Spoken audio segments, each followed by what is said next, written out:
Guys. Hey.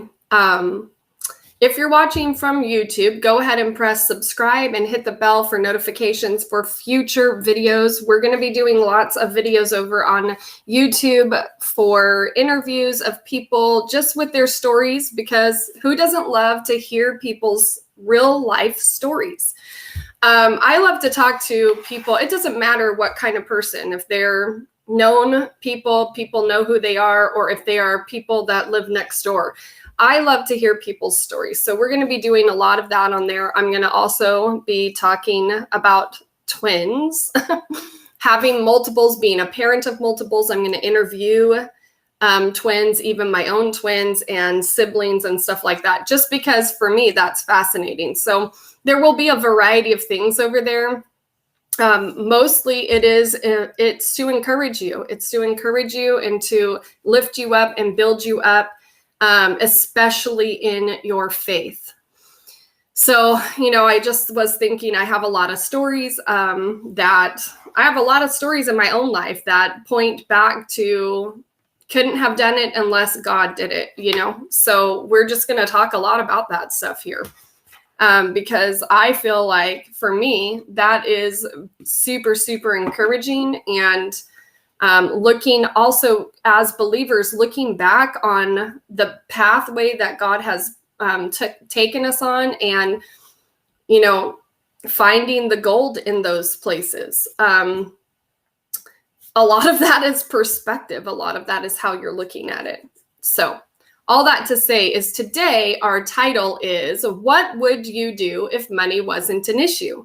And the reason I'm talking about money is because honestly, for me, money was not something I liked to talk about. I still feel sometimes a little awkward talking about money, especially if it comes to accountability with money. There's a lot of people that joke around on social media about the wife spending money and the husband going, where did that money go?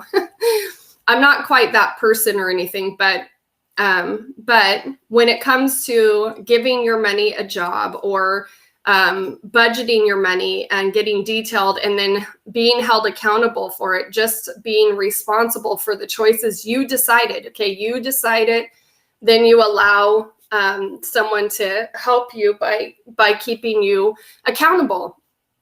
This is not something that I really grew up enjoying either, being held accountable for even things that I say myself. Anyways, back to the subject. Okay, the subject is, what would you do if money wasn't an issue? And the reason I'm asking that is I believe that we all have a lot of dreams and a lot of vision. And I think quite a few of those dreams are actually dreams that God put inside of us that we have just kind of pushed aside because they don't seem possible. Or, we're looking at our situation and our circumstances, and instead of saying, I want to do this thing over here, for instance, a dream in my heart has always been, from a young age, to buy houses for people that couldn't afford to buy a house themselves, to just buy it outright and gift it to them. I know that part of the reason I feel that way is because I grew up living in housing, government housing. And so also because renting a house and then the owner's selling it and then you have to move. So I moved around a lot as a kid. I'm grateful for that. I think that it formed some amazing understanding and perspective inside. And it also formed this great, deep desire that is actually generous, and a desire to bring freedom to people in certain ways because of my history. So that's what I mean by perspective. If you look at it and you go, that was a terrible life, and all I can think about is how I didn't like it. Well, then what good is that doing in your life? How is it serving you, and how is it serving anyone else in your life? Okay. So for me, if money wasn't an issue, I'm going to find ways to bless people and to be even more generous, because I have that in my heart. a lot of times I think we shut down our desire to give, which is God-given. God put that desire in us because that's who he is. He is generous. You can't outgive God. And so I want to stir that up, even actually desiring to have the best things in life for your kids. That really having kids really does bring a whole different level of thinking. And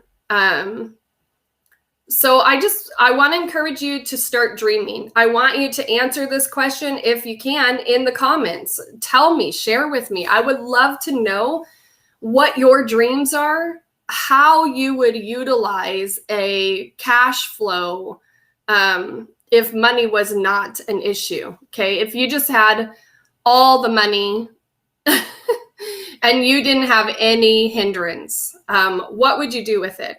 Another thing that my husband and we dream to do is to fund the prayer movement. So we want to give more. We want to do more. We already give our lives. We give our time. We give our energy. We give any resource that we have, we give. But gosh, if we had more money, what could we do with it?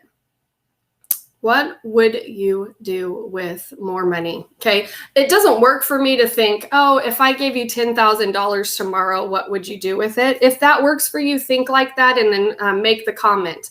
But if that doesn't work for you, I want you to think about if money was removed from the equation. Okay. So what we're talking about right now is financial freedom.